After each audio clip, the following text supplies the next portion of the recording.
मुक्ती प्राप्त झालेल्या लोकांच्या कामावर बायबलचा भर नसून मुक्तिदात्यावर आहे. काय आपण मुक्तिदाता तारणाऱ्याशी परिचित आहात?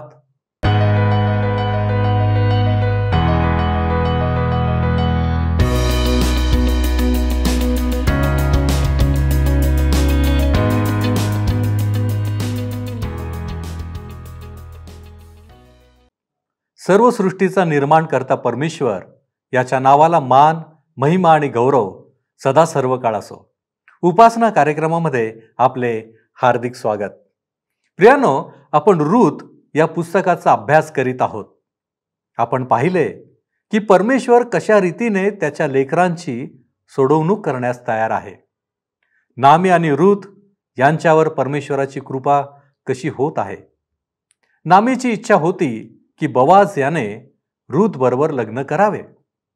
त्यासाठी ती रूथला काही महत्वाचा परंतु योग्य मार्ग असलेला पर्याय सुचवते. तो पर्याय कोणता होता? काय रूथ हे करण्यास तयार झाली? या सर्व गोष्टींसाठी बोआज याचा प्रतिसाद काय होता हे सर्व आपल्याला आजच्या अध्ययनात पाहायला मिळणार आहे. तर मग चला प्रियानो, आपण आपल्या अध्ययनाची सुरुवात करूया.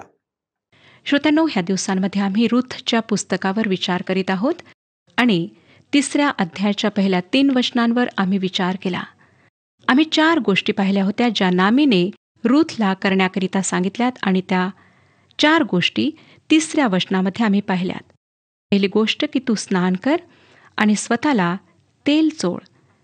चांगल्या प्रकारे आपल्या स्वतःला तू तयार कर. चांगली वस्त्रे लेवून तू खळ्यात जा. 4थं वचन वाचूया श्रोत्यांनो. रूथचे पुस्तक 3 अध्याय आणि 4थं वचन. तो कोठे निजतो ते पाहून ठेव, आणि तो निजला म्हणजे तू जाऊन त्याच्या पायावरचे पांघरून काढून तेथे निजून जा. मग काय करायचे ते तोच तुला सांगेल. श्रोत्यांनो, तुमच्या आणि माझ्याकरिता ही फार महत्वाची गोष्ट आहे. हेच पाऊल आहे जे प्रत्येक पाप्याने उचलायला पाहिजे. आज आमच्या समाजात किती असे लोक आहेत ज्यांनी येशू ख्रिस्ताला स्वीकारले नाही. ते कधी मळणीच्या खळ्यापर्यंत गेलेलेच नाहीत आणि त्यांना सोडवणारा हा सापडला नाही. त्यांनी प्रभू येशू ख्रिस्ताला सोडवणारा म्हणून मानलेले नाही. मला तुम्हाला विचारावेसे वाटते की काय तुम्ही येशू ख्रिस्ताला मुक्तिदाता, तारणारा, सोडवणारा मानले आहे? तुम्हाला मानायचे आहे. पवित्र शास्त्राच्या भाषेत सांगितल्याप्रमाणे त्याच्यावर विश्वास ठेवणे किंवा त्याच्यामध्ये येशू ख्रिस्तामध्ये विश्वास ठेवणे हे फार आवश्यक आहे. हा विश्वास जिवंत विश्वास असा हवा. श्रोत्यांनो, जर आम्ही येशू ख्रिस्तावर तारणारा म्हणून विश्वास ठेवत नाही तर मग आम्ही स्वतःला धोक्याकडे नेत आहोत, विनाशाकडे नेत आहोत. हा एक उपहार आहे जो परमेश्वराने आम्हाला येशू ख्रिस्तामध्ये दिलेला आहे. येशू ख्रिस्ताद्वारे अनंत काळचे जीवन आहे. रोमकरास पत्र 6 अध्याय आणि 23 वचन सांगतं, कारण पापाचे वेतन मरण आहे, पण देवाचे कृपादान आपल्या प्रभू येशू ख्रिस्तामध्ये सार्वकालिक जीवन आहे. मोशेच्या कराराप्रमाणे रूथला नातेवाईकामध्ये सोडवणारा, सुटका करणारा म्हणून बोआजला मानण्याचा हक्क नाही, पण तिने त्याला मानलेच पाहिजे. आणि इतकेच नाही, पण बोआजची सुद्धा तिला सोडवण्याची इच्छा आहे. ह्या ठिकाणी श्रोत्यांनो, जी घटना घडत आहे ती येशू ख्रिस्ताचे ह्या पृथ्वीवर येऊन बेथलेहममध्ये जन्म घेणे शक्य करीत आहे. आमच्यासमोर रूथ ह्या पुस्तकातील ज्या गोष्टी घडत आहेत त्या बेथलेहमात घडत आहेत. ही मुलगी आपल्या सासूची आज्ञा पाळणार होती आणि जे काही करण्याकरिता तिला सांगण्यात आले त्यामध्ये काहीच वाईट किंवा चुकीचे नव्हते. तिला सांगण्यात आले की तिने त्याला सोडविणारा म्हणून स्वीकारावे. तिने स्वतःहून तसे केले नाही, परंतु आपल्या सासूची आज्ञा पाळली. बरेचसे लोक येशू ख्रिस्ताच्या ह्या जगात येण्यासंबंधाने ज्या सत्य गोष्टी आहेत त्यावर विश्वास करतात, परंतु त्यांनी येशू ख्रिस्ताला स्वीकारून त्याच्यावर तारणारा म्हणून कधीच विश्वास ठेवलेला नाही. आज जगात कितीतरी असे लोक आहेत जे प्रभू येशू ख्रिस्ताविषयी सगळं काही जाणतात, पण निर्णयापर्यंत पोहोचत नाहीत. कदाचित श्रोत्यानो, आपण त्यामधून एक आहात. आपण मंडळीचे सदस्य असू शकता, परंतु खरं सांगा की कधी तुम्ही वैयक्तिक रूपाने एकांतात मळणीच्या खळ्याजवळ जाऊन येशू ख्रिस्ताचा स्वीकार केला आहे? पापापासून सोडवणारा, मुक्ती देणारा म्हणून त्याला आपण आपलेसे केले आहे काय? त्याला मानले आहे काय? जेव्हा आपण त्याच्यावर विश्वास ठेवाल तेव्हा आपणाला कळेल की अंधारातून प्रकाशाकडे जाणे काय आहे. आता नामी रूथला तेच करावयास सांगते. 3 अध्याय 5 आणि 6 वचने वाचूया. ती म्हणाली, तुम्ही सांगता ते सगळे मी करीन. तिने खळ्यात गेल्यावर आपल्या सासूच्या सांगीप्रमाणे सर्व काही केले. आता मला प्रथम सांगू द्या की ह्या ठिकाणी नामी तिला जे काही करण्यास सांगत आहे त्यात असे काहीच नाही की ज्याविषयी आमच्या मनात प्रश्न उद्भवेल. सुरुवात करण्याकरिता नामी तिला कधीच अयोग्य गोष्टी कराव्यास लावणार नाही आणि तिने लावल्या नाही. तरी श्रोतांनो, बरेचसे लोक तिच्यावर टीका करतात, परंतु ते मळणीच्या खळ्याला किंवा ह्या विशिष्ट नियमाला न समजता तिच्याबद्दल गैरसमजूत करून घेतात. त्याला सांगायचे आहे की तुला मला सोडविण्याचा अधिकार आहे, कारण तू आमचा निकटतम नातलग आहे. ही गोष्ट आहे, परंतु ही मळणीची जागा एक सार्वजनिक जागा होती. कापणी करणारे लोक त्यांच्या कुटुंबासहित त्या ठिकाणी उपस्थित होते. नामी रूथला म्हणत आहे की ते जेव्हा मळणीचे काम संपवतील, रात्रीचे जेवण करतील आणि नंतर परमेश्वराची स्तुती करून धार्मिक उत्सव पूर्ण करतील, त्यानंतर तो झोपण्यात जाईल. तो त्याचे डोके धान्याच्या बाजूला व पाय बाहेर करून तो झोपेल. तेव्हा तू जाऊन आपले पाय त्याच्या पायाकडे करून त्याच्या चादरीला आपल्या पायावर ओढून घे आणि नंतर तो तुला सांगेल की काय करायचे आहे. 3 अध्याय 7 आणि 8 वचने पहा श्रोत्यांनो, काय सांगतात. खाणेपिणे आटोपल्यावर त्याचे चित्त प्रसन्न होऊन तो जाऊन धान्याच्या राशीच्या कडेशी निजला. मग ती गपचूप जाऊन त्याच्या पायावरचे पांघरून काढून तेथे निजली. मध्यरात्र उलटल्यावर तो मनुष्य दचकून जागा झाला आणि वर डोके करून पाहतो, तो आपल्या पायापाशी कोणी स्त्री निजलेली आहे असे त्याच्या दृष्टीस पडले. त्याला थंडी लागली असेल, कारण चादर त्याच्या अंगावरून खाली गेली. तो उठून बसला आणि पाहिले तर एक स्त्री त्या ठिकाणी झोपलेली आहे. 9 वचन सांगतं, तेव्हा तो तिला म्हणाला, तू कोण आहेस? ती म्हणाली, मी आपली दासी रूथ आहे. या आपल्या दासीला आपल्या पांघरुणाखाली घ्या, कारण आमचे वतन सोडविण्याचा हक्क आपल्याला आहे. श्रोत्यांनो, व्यक्तिगत रूपाने सांगायचे म्हणजे परमेश्वराच्या पवित्र वचनात असलेल्यांपैकी ही एक फार सुंदर गोष्ट आहे. आपणाला माहीत का की ती काय म्हणत आहे? ती म्हणते की तू आमचा सोडविणारा नातलग हो. आणि हे मी तुला सांगू इच्छिते. ह्यामुळेच खरोखर त्याची विचारसरणी बदलली. आपण कल्पना करू शकतो की हे ऐकून तो एकदम स्तब्ध झाला असेल, पण नंतर आनंदाने भरला असेल. 10 वचन पहा. 3 अध्याय 10 वचन. तो म्हणाला, मुली, परमेश्वर तुझे कल्याण करो. तू पहिल्यापेक्षा दुसऱ्या खेपेस अधिक प्रेमळपणा दाखविलास, कारण श्रीमंत किंवा गरीब अशा कोणाही तरुण पुरुषाच्या नादी तू लागली नाहीस. दुसऱ्या शब्दात तो तिला म्हणत होता की तू ह्या ठिकाणी आलीस तेव्हा तू पतीच्या शोधात नव्हतीस. बवाज तिच्या म्हणण्याप्रमाणे करण्यास मागे पुढे पाहत नव्हता आणि ती सुद्धा फार चांगल्या प्रकारे हे कार्य करीत होती. ती त्याला कोर्टात बोलवू शकत होती. वडील जनांना बोलवून मोशेच्या नियमाप्रमाणे त्यांच्यासमोर बवाजला म्हणू शकली असती की तू सोडविणारा आमचा कुटुंबी आहे, आणि ही गोष्ट कायद्यानुसार झाली असती. परंतु नामीने अशा प्रकारे करण्यास सांगितले. तिने म्हटले की ह्या ठिकाणी कायद्याचा प्रश्न उठत नाही, कारण तो तुला सोडविणारा होऊ इच्छित आहे. आणि श्रोत्यानो, जेव्हा ती त्याला सांगते तेव्हा तो एकदम राजी होतो, कारण ह्या गोष्टी ऐकायला कदाचित तो आतुर होता. आता रस्ता मोकळा होता. तिने त्याला विनंती केली होती, परमेश्वराची स्तुती हो की आमचा एक तारणारा आहे, आमचा एक सोडविणारा आहे, आणि त्याच्याशी आमचा संबंध एक प्रेम कहाणी आहे. त्याने आमच्यावर प्रीती केली आणि स्वतःला आमच्याकरिता दिले, जेणेकरून आम्हाला सुटका मिळावी. श्रोत्यानो, हे जाणून घेणे एक फार चांगला अनुभव आहे की आमचा एक तारणारा आहे, जो आमच्याकरिता मरण पावला, ज्याने आमच्यावर प्रीती केली, आणि तो आज आमच्याकरिता जिवंत आहे. 11 वचन पहा. बवाज काय म्हणतो, तर मुली भिवू नको, तू म्हणतेस तसे मी तुझ्या संबंधाने करीतो, कारण माझ्या गावच्या सर्व लोकांस ठाऊक आहे की तू सद्गुणी स्त्री आहेस. आता माझी इच्छा आहे की आपण ह्या परदेशी मुलीच्या प्रतिष्ठेकडे लक्ष द्यावे. जर ती तशा स्थितीत राहिली असती तर बेथलेममध्ये ती एखाद्या जातीबाहेरच्या व्यक्तीप्रमाणे जगली असती, कारण मवाबांना त्यांच्यामध्ये काही स्थान नव्हते. तिला सांगण्यात आले होते की मवाबी आणि अम्मोनी परमेश्वराच्या सभेत प्रवेश करू शकणार नाहीत. बेथलेममध्ये येण्यापूर्वी नामीने तिला सगळ्या गोष्टी समजावून सांगितल्या होत्या. रूथने सर्व गोष्टींना मान्यता दिली होती. बोआज 12व्या वचनात पुढे म्हणतो, मी तुझे वतन सोडवाय जोगा जवळचा आपता आहे खरा, तथापि माझ्याहूनही जवळचा आणखी एक आपता आहे. ह्याविषयी त्याला कसे माहीत झाले? त्याने आधीच विचारपूस केली असणार. बोआज ज्या क्षणी रूथ त्याला हिरवा लाईट दाखवेल तेव्हा पुढे जाण्यास तयारीत होता. ह्याच्याच प्रतीक्षेत होता.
13व्या वचनात पुढे काय सांगतं पहा, तू रात्रभर येथे राहा आणि सकाळी तो तुझं संबंधाने आप्त कर्तव्य करण्यास तयार झाला तर बरेच, त्याला ते करू दे.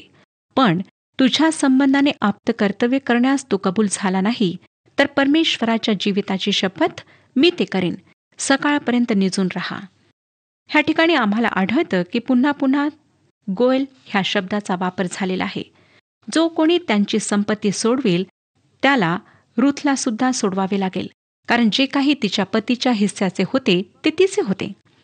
बोआजने तिला रात्रीच्या वेळी वापस बेथलेमात जाऊ दिले नाही, कारण त्यावेळी मुख्य मार्ग सुरक्षित नव्हते. शास्त्रीच्या काळाविषयी जेव्हा आम्ही वाचतो श्रोत्यांनो, तेव्हा आम्हाला आठवतं की लोक मुख्य रस्त्याने प्रवास करीत नसत, कारण ते सुरक्षित नव्हते. परंतु लोक शेतातून आडव्या मार्गाने प्रवास करीत. जे काही बोआज करीत होता ते ह्या मुलीच्या रक्षणाकरिता, चांगल्याकरिता करीत होता. 14वं वचन, ती त्याच्या पायाशी पहाट होईपर्यंत निजून राहिली आणि मनुष्य मनुष्याला ओळखता येण्यापूर्वी ती उठली, कारण बोआजाने तिला सांगितले होते की खळ्यात कोणी स्त्री आली होती हे कोणाला कळता कामा नये. आता ह्याकरिता जे कारण आहे ते पुन्हा उघड आहे. त्याची इच्छा नाही की त्या दुसऱ्या नातेवाईकाला हे कळावे. तो स्वतःच ह्या परिस्थितीला हाताळू इच्छित आहे आणि त्या दिशेने तो पुढे जातो आहे. 15वं वचन, तो तिला म्हणाला, तुझ्या अंगावरची चादर आणून पसरून धर. तिने ती पसरल्यावर त्याने 6 मापे सातू मापून तिच्या पदरात टाकिले व तिच्या खांद्यावर ठेविले. मग ती गावात गेली. तो तिला फार उदारपणे उपहार देत आहे. 3रा अध्याय 16, 17 आणि 18 वचने पहा काय सांगतात. सासूकडे ती आली तेव्हा ती तिला म्हणाली, माझ्या मुली कसे काय झाले? तेव्हा त्या माणसाने काय काय केले ते तिने तिला सगळे सांगितले. तिने सांगितले की 6 मापे सातू त्याने मला दिले. तो म्हणाला, आपल्या सासूकडे रिकाम्या हाती जाऊ नको. ती म्हणाली, मुली, या गोष्टीचा कसा काय परिणाम होतो हे समजेपर्यंत तू स्वस्थ राहा, कारण आज तो मनुष्य ह्या गोष्टीचा शेवट लावल्याशिवाय राहावयाचा नाही. आता नामी म्हणते की तुला सोडविण्याचे काम बोआजचे आहे, तो ते करणार. तू आरामात बस. ज्या तारणाऱ्यावर विसंबून राहून आम्ही आरामात राहू शकतो असा आमचा तारणारा, सोडविणारा असणे किती विलक्षण आणि अद्भुत आहे. आज हा उपहार किती अमूल्य आहे श्रोत्यांनो. त्याने मुक्तीचे, तारणाचे सर्व काम पूर्ण केले आहे. तुम्हाला आणि मला सुटकेच्या विसाव्यात प्रवेश करण्यासाठी बोलावण्यात आले आहे, कारण सुटकेचे कार्य पूर्ण झाले आहे. आपणाला आठवत असेल की येशू ख्रिस्ताने पित्याला प्रार्थनेत काय म्हटले होते, तुझे कार्य मला सोपवले होते ते मी पूर्ण केले आहे. हे कार्य म्हणजे वधस्तंभावर पूर्ण झालेले मुक्तीचे कार्य, तारणाचे कार्य. आणि जेव्हा तो वधस्तंभावर खिळलेला होता तेव्हा त्याने काय म्हटले होते, आपणास आठवत असेल, योहान कृष्णवर्तमान 19 अध्याय आणि 30व्या वचनात, पूर्ण झाले आहे. जेव्हा तो मोठ्याने म्हणाला की पूर्ण झाले आहे, तेव्हा तुमच्या आणि माझ्या सुटकेचे कार्य पूर्ण झाले. त्याने तुमच्या आणि माझ्या पापांची किंमत इतक्या प्रमाणात भरली की तुम्हाला त्यामध्ये अधिक सूतभरही करण्याची आवश्यकता नाही. त्याने सर्व काही पूर्ण केले आहे. सुटकेचे कार्य हे त्याचे कार्य आहे. तुम्हाला आणि मला त्या सुटकेच्या अचूक कार्यात, जे त्याने पूर्ण केले आहे, प्रवेश करायचा आहे. आणि जे त्याच्यावर विश्वास ठेवतात ते हे समजून घेतात की त्याने सर्व काही पूर्ण केले आहे. त्यांच्या हृदयात एक अद्भुत शांती प्रवेश करते. श्रोत्यांनो, परमेश्वराला तुमच्या आणि माझ्या थोड्यासुद्धा प्रयत्नांची आवश्यकता नाही. आमच्या उद्धाराकरिता, आमच्या सुटकेकरिता परमेश्वराला आमच्याकडून काहीच प्राप्त होत नाही. सगळ्यात प्रथम आमच्याजवळ असं काहीच नाही जे आम्ही त्याला देऊ शकू.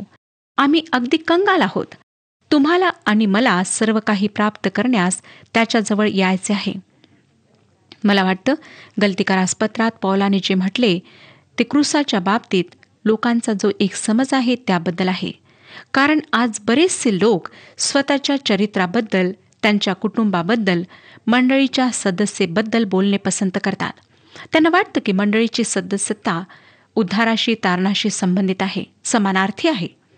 जर आपण मंडळीचे सदस्य आहात आणि चांगले कार्य करणारे, प्रत्येक रविवारी उपस्थित राहणारे आहात, तर परमेश्वराने तुम्हाला स्वीकारले आहे. परमेश्वराला तुमच्या आणि माझ्या प्रयत्नांची किंवा कार्याची आवश्यकता नाही, हे लक्षात घ्या. सुटकेचे कार्य हे त्याच्या संपूर्णतेमध्ये त्याचे कार्य आहे. त्याला क्रूसावर मनुष्याच्या पुत्राच्या रूपात चढवण्यात आले. श्रोत्यानो, योहान कृषुभवर्तमान 3 अध्याय 14 आणि 15 वचने सांगतात, जसा मोशेने अरण्यात पितळेचा सर्प खांबावर उंच केला, त्याचप्रमाणे मनुष्याच्या पुत्राला उंच केले पाहिजे, म्हणजे जो कोणी त्याचवर विश्वास ठेवेल त्याला सार्वकालिक जीवन प्राप्त होईल. श्रोत्यानो, त्याने वधस्तंभावर जे कार्य तुमच्या आणि माझ्यासाठी संपन्न केले, त्या कार्याच्या आधारावर तो तुम्हाला आणि मला सोडवतो. आणि ह्याच कारणामुळे तो 2000 वर्षांपूर्वी ह्या पृथ्वीवर मानव रूपात आला. इब्रिलोकास पत्र लिहिणारा लेखक इब्रिलोकास पत्र 10 अध्याय आणि 5 वचनामध्ये म्हणतो, तू माझे हे शरीर सिद्ध केले आहेस. बलिदान आणि अर्पणे परमेश्वराला नकोत. जुन्या करारात उल्लेखलेले प्राण्यांचे बलिदान येशू ख्रिस्ताच्या आगमनाकडे निर्देश करतात आणि लोकांना तारणाऱ्याच्या ह्या जगात येण्याविषयी तयारी करण्याकरिता दिल्या जात असत. त्याला स्वीकारणे आणि त्याला आगमन करू देणे ह्यामुळे आमचा बचाव होतो. तारणारा तो आहे. खरे पाहता आमचा विश्वास आम्हाला वाचवत नाही, येशू ख्रिस्त आम्हाला वाचवतो. स्पर्जन नावाच्या महान प्रभूच्या सेवकाने म्हटले की येशू ख्रिस्तावर तुमचा जो ताबा आहे तो तुम्हाला वाचवत नाही, पण स्वतः येशू ख्रिस्त तुम्हाला वाचवतो. येशू ख्रिस्तात तुमचा जो आनंद आहे तो तुम्हाला वाचवत नाही, परंतु येशू ख्रिस्त वाचवतो. येशू ख्रिस्तात तुमचा जो विश्वास आहे तो सुद्धा वाचवत नाही, जरी हे एक माध्यम आहे. वाचवणारे येशू ख्रिस्ताचे रक्त आणि त्याचा चांगुलपणा आहे. श्रोत्यानो, येशू ख्रिस्ताने जे तारण आमच्याकरिता किंमत देऊन विकत घेतले आहे, त्यावर ताबा मिळवण्यासाठी विश्वास ठेवणे आमच्याकरिता आवश्यक आहे आणि तोच विश्वास आम्हाला समर्थ करतो. आज तुम्ही त्याच्यावर विश्वास ठेवा किंवा नका ठेवू, तेथे मध्यस्थीची काही आवश्यकता नाही. तुम्ही त्याच्याद्वारे विसावा प्राप्त करू शकता किंवा तुम्ही स्वतः तारण प्राप्त करण्याचा प्रयत्न करून स्वतःला फसवू शकता. रूथ मोवाब देशातून बोआजच्या घरी आणि त्याच्या हृदयात आली आहे. आम्ही जे एकेवेळी परके परमेश्वरापासून दूर ह्या जगात आशारहित होतो, ते येशू ख्रिस्ताच्या रक्ताद्वारे जवळ आलो आहोत. आज आम्ही परमेश्वराच्या कुटुंबातील आहोत, त्याच्या हृदयात आहोत आणि ह्या दिवसातील कुठल्याही एके दिवशी आम्ही त्याच्यासोबत त्याच्या घरी राहण्याकरिता जाणार आहोत. श्रोत्यानो, किती सुंदर गौरवी आशा आम्हाला देण्यात आलेली आहे. ह्या अध्यायात आम्हाला बोआजचे कार्य पाहायला मिळते, अर्थात 4थ्या अध्यायात. त्याला एका बाजूला हात बांधून उभे राहावे लागले होते, परंतु आता तो कार्य करण्याकरिता मोकळा होता, कारण रूथने त्याला सोडविणारा म्हणून हक्क दिला होता. बोआजप्रमाणे श्रोत्यानो, येशू ख्रिस्त सुद्धा तोपर्यंत तुमच्याकरिता मोकळेपणाने स्वतंत्रपणे कार्य करू शकत नाही, जोपर्यंत तुम्ही त्याला सोडविणारा म्हणून हक्क देत नाही. येशू ख्रिस्त तुमच्याकरिता आणि माझ्याकरिता वधस्तंभावर मेला. प्रगटीकरणाचे पुस्तक 3 अध्याय आणि 20 वचनाप्रमाणे, आणि तुम्हाकरिता पूर्वी नेमिलेला ख्रिस्त येशू ह्याला त्याने पाठवावे, परंतु तो दरवाजा तोडणार नाही. तुम्हाला त्याला आमंत्रण द्यावे लागणार. परमेश्वर येशू ख्रिस्तामध्ये सार्वकालिक जीवनाचा उपहार देऊ इच्छितो, परंतु तुम्हाला हात समोर करून विश्वासाद्वारे त्याला घ्यायचे आहे. विश्वासाद्वारे तुम्ही येशू ख्रिस्ताला स्वीकारू शकता. बोआज सोडविणाऱ्या नातलगाच्या रूपाने कार्य करण्यास तयार होता. रूथला वाट पाहण्याचे काम करायचे होते. 1 वचन आम्हाला सांगतं, 4 अध्याय 1 वचन, इकडे बोआज वेशीत जाऊन बसला. इतक्यात बोआज ज्या जवळच्या आप्ताविषयी बोलला होता तोही तेथे आला. तेव्हा तो म्हणाला, अरे गृहस्था, येथे येऊन बैस. तेव्हा तो जाऊन तेथे बसला. श्रोत्यानो, बोआज फाटकाजवळ गेला. तो तेथे का गेला? अगदी साधे उत्तर आहे. फाटकाजवळ न्यायालय असे, तेथेच कोर्टाची कामे पूर्ण होत असत. बोआजच्या दिवसात वेगळी शहर रचना होती आणि आम्हाला दिसतं की तो त्या काळच्या पद्धतीप्रमाणे फाटकाजवळ गेला. आता 2 वचन वाचूया. मग गावातील 10 वडील पुरुषास बोलावून त्यास तो म्हणाला, तुम्ही इकडे येऊन बसा, आणि तेही बसले. श्रोत्यानो, ही 10 माणसे वडील पुरुष होती आणि तेच न्याय देण्याचे काम करीत असत. हे न्यायालय होते. आणि उत्पत्तीच्या पुस्तकात आपण पाहिले की जे लोक सदोममध्ये आले होते त्यांना लोट फाटकाजवळ बसलेला आढळला होता. 3 वचन, मग तो त्या जवळच्या आप्तास म्हणाला, मोवाब देशाहून नामी आली आहे. ती तुझा माझा बांधव अलीमलेक याच्या शेताचा वतनभाग विकित आहे. श्रोत्यानो, आता बोआज ज्या प्रकारे आपली बाजू मांडतो ते आपण पहा. 4 वचन, तर मला वाटते की तुझ्या कानावर ही गोष्ट घालावी आणि येथे बसलेले लोक व माझ्या लोकांचे वडीलजन यांच्या समक्ष तू ती जमीन खरेदी करावी. तुला ती सोडवायची असली तर सोडीव, ती सोडवायची नसली तर तसे सांग, म्हणजे मला समजेल. कारण ती सोडविणारा तुझ्या वाचून दुसरा कोणी इतका जवळचा आप्त नाही. तुझ्या मागून माझा हक्क आहे. तो म्हणाला, मी ती सोडवितो.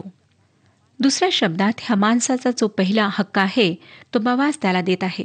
नंतर 5 आणि 6 वचने सांगतात, बवाज म्हणाला, ती जमीन ज्या दिवशी तू नामीच्या हातून विकत घेशील त्या दिवशी मृताची स्त्री मवाबी रूथ हिच्या हातूनही ती तुला विकत घ्यावी लागेल, यासाठी की मैताचे नाव त्या वतनाला कायम राहावे. तेव्हा तो जवळचा आप्त म्हणाला, मला ते वतन सोडविता येत नाही, कारण तशाने माझ्या वतनाचा बिघाड व्हायचा. तर माझा सोडविण्याचा हक्क तू घे, कारण माझ्याने ते सोडवत नाही. श्रोत्यानो, ह्या वचनांवर आम्ही पुढच्या कार्यक्रमात विचार करू.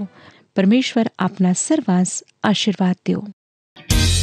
हा कार्यक्रम आपणास आवडला काय? आता आम्हाला एक मिस कॉल करा आणि आपण पुढील विजेता होऊ शकता.